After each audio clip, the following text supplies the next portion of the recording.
Now I want to remind the public and the people here that the role of board members here, our role is very exact.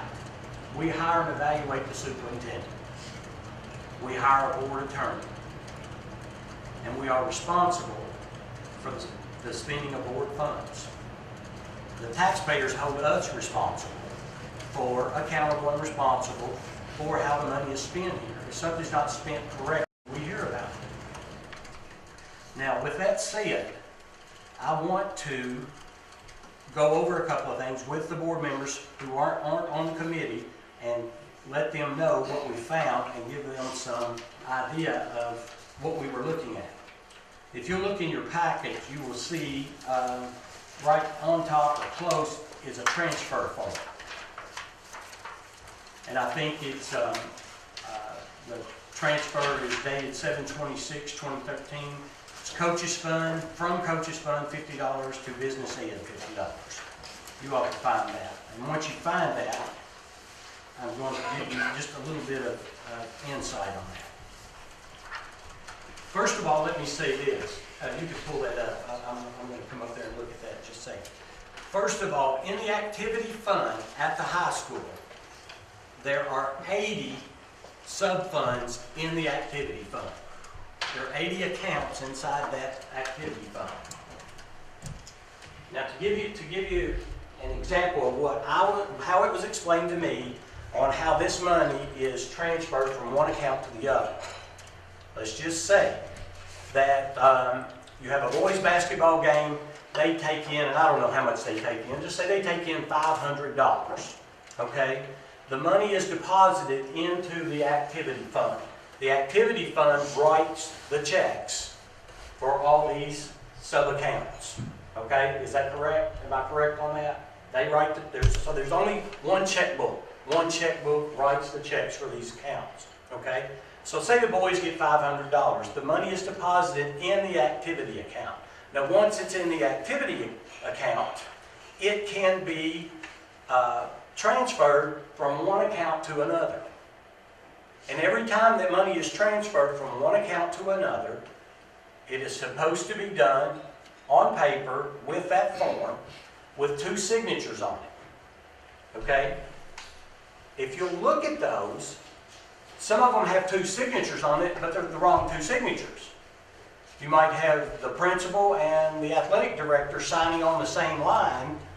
That's not the 2 signatures that you have to have. You have to have the person, just say the science department has $100 in their account, and they want to pay the home ec department for cooking a meal for a banquet that they're going to put on. Let's just use that. I just pulled them out of a hat. There they are.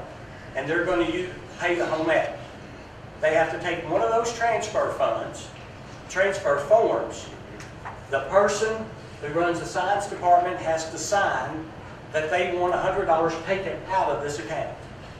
The home ec department has to sign underneath of it saying that they received the $100 from that account, from that department. Okay? Now, I'm not saying that every single transfer within this activity fund was not done correctly. That's not what I'm saying at all.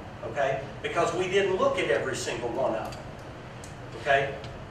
A lot of them did not have 2 signatures on them. Some did have 2 signatures on them. Some had an email where a person from this department emails a person in this department and says, I'm going to transfer such and such money from my account to your account. Or they email it to the athletic director or whoever is transferring the money. Here's what I want done. Okay? Now, they may not sign that top form and that signature. This is what was told to me. Their email is their signature. Okay? There was only 1 or 2 of all that we looked at that had an email attached to it if it didn't have a signature on top. See what I'm saying? Okay. So the majority of them did not have 2 signatures. Okay. So then we looked deeper, looking into more funds, to see if there was more that way. There was more continuously, more and more and more. But what caught our eye was the coaches fund. And the coaches fund, it's down at the bottom. If we can, right, here's the coaches fund, which is right here. Now, the coaches fund has a zero balance in it now. Okay? What I want to report to you all is that we asked for the audit on August the 13th. Okay? As I was looking over a report, I noticed that the last, August the 23rd, August the 26th, I think, you've got a page in there that has the last 4 transfers of money out of the coaches fund. The last 4 transfers were done the last of July and up until 23rd of August, I believe is the last day. Okay? And the very last one, there was money taken out of the coaches fund and put in the, what is that fund? It's right there on that piece of paper. I forget, it's right there. Business Ed. Okay? And it was just a transfer. And it says per Stacy Hall. Per Stacy, that's all it says, per Stacy Hall. There's not a signature from anybody in the coaches fund on the top line like it should be. There's just a signature on the bottom line where the money was transferred. Okay?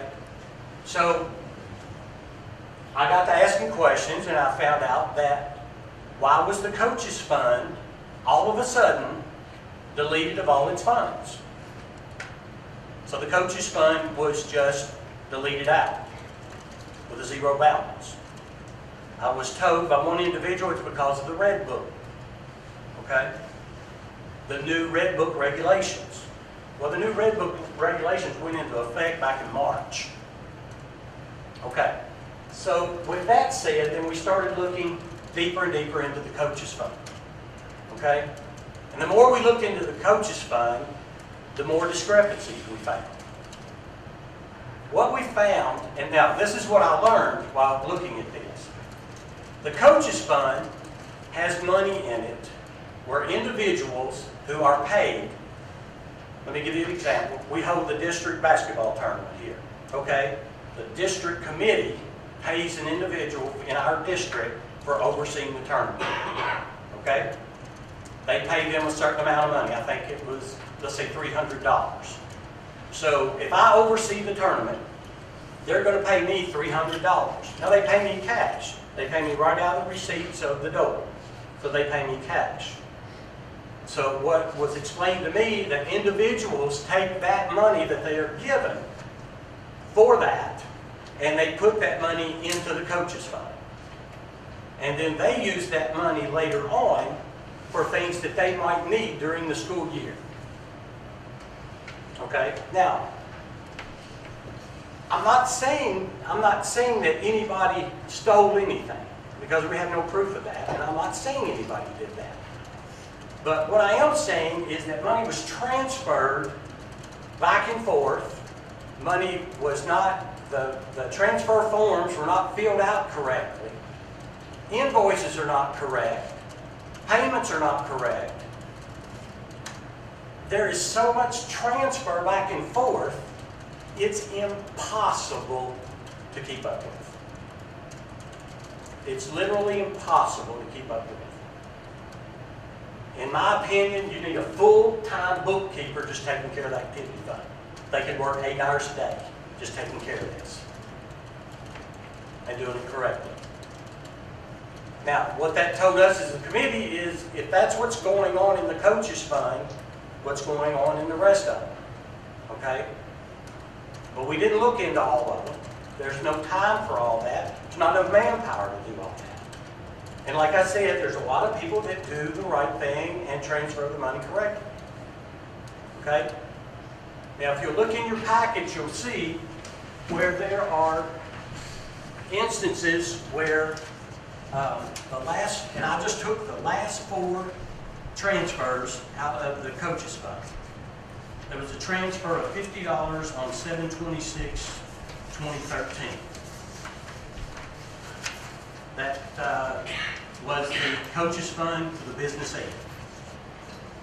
Then on August the 1st, there was $461 that was paid to Thoroughbred Polos. And on this particular one, the invoice shows that there was 2, 4, 6, 7 Nike shirts that were bought at a price of $461 per Stacy Hall. And I asked somebody to give me the names of the people who received the shirts, and no one knows who received the shirts. On 8/22/2013 to KHSCA, there were membership cards that are bought. These membership cards are cards, I understand, that are given to coaches and various people in the school system so that they can enter sports events at no cost to them in the district or the region. I'm not really sure. Was it region or district or state? What's that? The cards, the membership cards from... They allow into admission into general regular season games. Regular season games. Plus district and region. District and region, okay. When I asked for the invoice for that, nobody could find it. We couldn't find an invoice for that. There's no invoice for spending that money. Now there is a list here, which is a purchase order that they used for the membership cards, but it's not an invoice. It's just a purchase order. And the first unit price on it was $1,290. That was scratched out to $1,200, and that was scratched out to $1,140.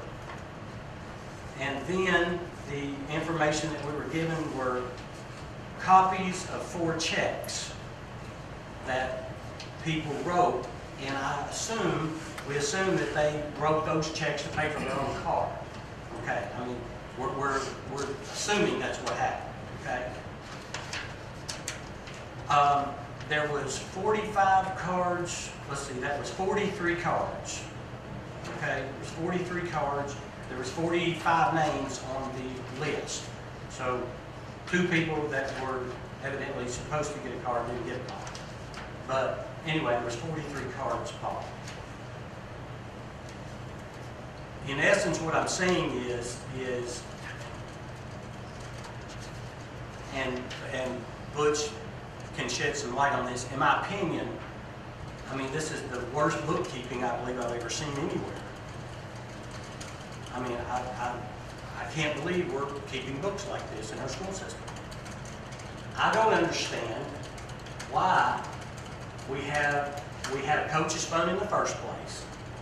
If you want my opinion, it's a place to put money to use so nobody knows what you're using it for. I mean, I literally believe that's why the coach's fund was in there. Why do we have an athletic fund within the activity fund when you have all the sports funds within this activity fund? You have baseball, soccer, football, basketball, girls, boys, softball. You've got all those different funds inside the activity fund. Why do you even need an athletic fund? Why would you have to transfer money from the activity fund to an athletic fund and then to a particular department? Why would you do that?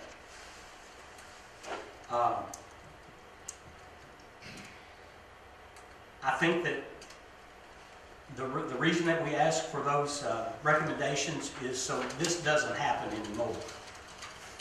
I mean, this should not have happened the way it did, and it should never happen again. I mean, I can't imagine why people just decided that they didn't have to sign a transfer form where they're transferring monies from one account to another. Butch? And what I tell you, what is concerning to me about this is there's a couple things really. One is that the audit started August 13th, and then the coaches fund was closed August 26th. Maybe a coincidence, I don't know. We don't know why. That's concerning. Another thing that's concerning is that there was widespread deficiencies. Widespread. And as this letter says, that the principal is gone, and the superintendent's gone, but the district finance officer is still here. So my question is, how can this happen? And you not come forward and say, look, something's going on here. I mean, if it didn't go to the superintendent, why not go to the board to say, wait a minute, there's something kind of fishy about this. Something doesn't look right when you have all these deficiencies, but nobody ever said anything about it. Why is that? That's my Make a question. statement? Yes. I'm actually surprised that the district finance officer position was mentioned for not reporting misuse of school activities to the board. The Red Book, in effect, for the years covered by this special audit, outlines the authority and responsibilities of the local school board, superintendent, principal, SBDM, school treasurer, and the club activity sponsor in relation to school funds.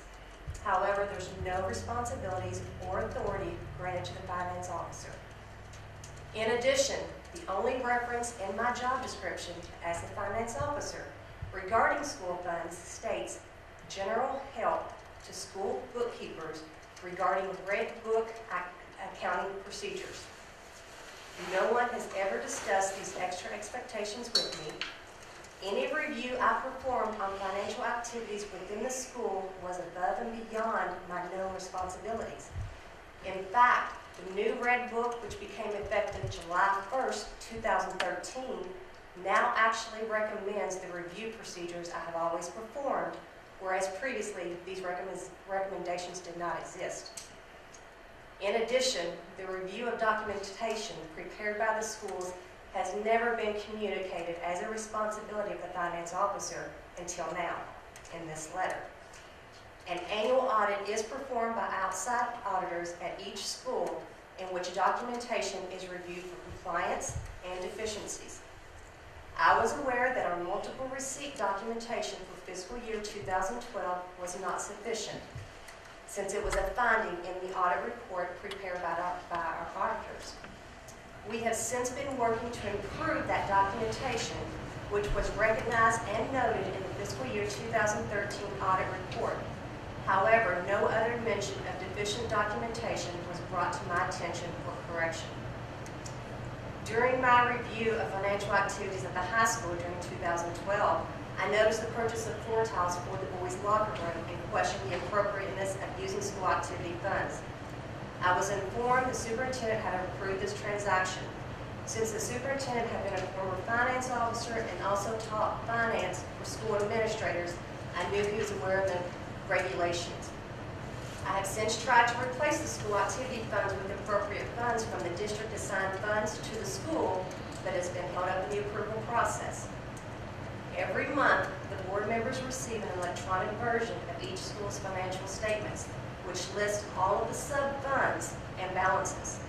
No one has ever asked questions or requested information regarding the coaches fund, which has been in existence since prior to 7/1/2011. I'm in agreement with the recommendations, as most have already been implemented.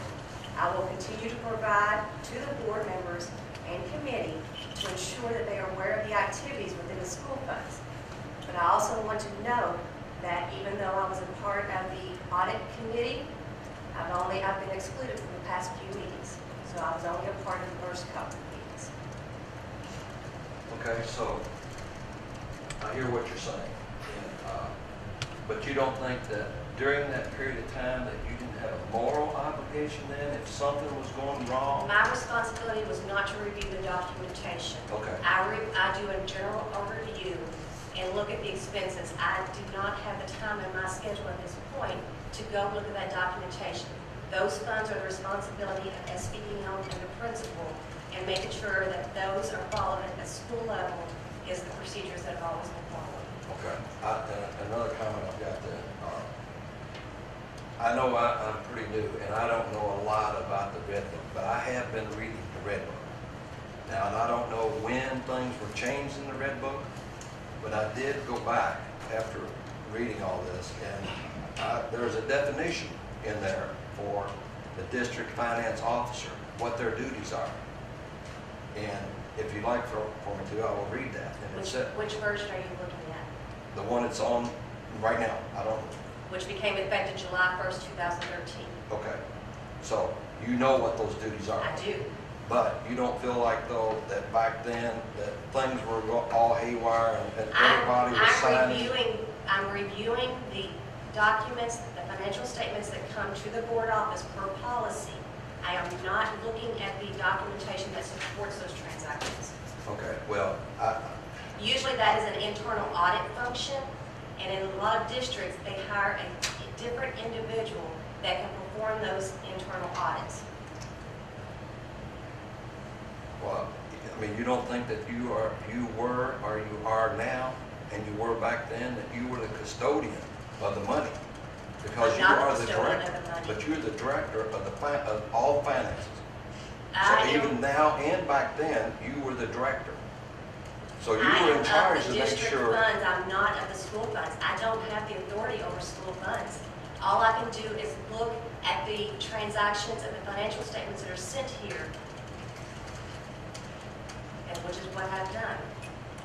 Even after all these discrepancies, then you don't feel like you should have came No, forward? I plan to change now. No, I mean will. back then. I mean, you don't think back then that you should have came forward and said, look, I man, didn't there's know about something those. going on. You I didn't know about of it, it, even because though I you was were not- I was the not director of reviewing those finance. transactions. Okay. Well, it's just my opinion. You should have known. You're the director of finances. You should have stopped and said, look, There something's going was on. no authority granted to the finance officer for school activity funds.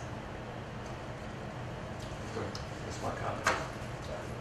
May I say something? Sure. Mr. Peachtree. This is what really brought us to this, was because 3 straight years, if I remember correctly, there were red book violations at the high school. And the auditors were saying, you had some red book violations, these will be corrected, and there was a statement put out. Second year, red book violations. Third year, red book. And so after the third year, that's when we said, look, there's something going on. It's not right. And so that's what brought about this, this special audit. With a lot of innuendos from the general public, which amounts maybe to nothing, I don't know. But it was just time that somebody said, look, there's something wrong. We don't know where the money's going. It's being transferred. You can't trace it. And so I hope we have finally cleared up those. I said discrepancies. The auditors corrected me and said they weren't discrepancies. To me, when you've got 120 violations, they're discrepancies. And who knows? I mean, you know, we can't prove anything. Who knows where money has gone? Because there's no trade. And that's what this invites. It invites, you can't prove anything, you don't know anything. You know something's wrong, but you don't know what it is, and you don't know where it's gone. And really, you know, it falls, we have a responsibility, and when it came to us, I think we acted on it. And we can't oversee the high school either. We're like you. We don't know all the expenditures out there other than what's sent out. And that's what's sent out right there. That's what we see. And you read that every month, and what would you say about that? It looks fine, doesn't it? And so, but when you have this for 3 years, we knew something. So I don't know what we do except make sure that this doesn't happen again. And it's good to have, that's a mistake. There was just no accountability. There hasn't been any accountability for the last few years. And no one was accountable. And we should have had an audit. We should have had an audit in place, a special audit, to look at this, I suppose, when we did. But we thought everything was fine. I didn't. Until I thought the first year, well, you know, red book violations, they'll clear this up. We'll be fine next year. Next year, same thing. So, that's all I have to say. So then you're saying that there was red book violations, And They, every year, they were Not saying there were correct. minor red book violations, and they would be corrected, and this has been done, and we will take care of this. That was for about 3 years in a row, and the audit report had said that, if I remember correctly. And I could be corrected, but it was more than once that we heard this. Lisa, I have a question. In your statement that you read, would you read again what you said about Red Book being effective July the 1st and what followed that?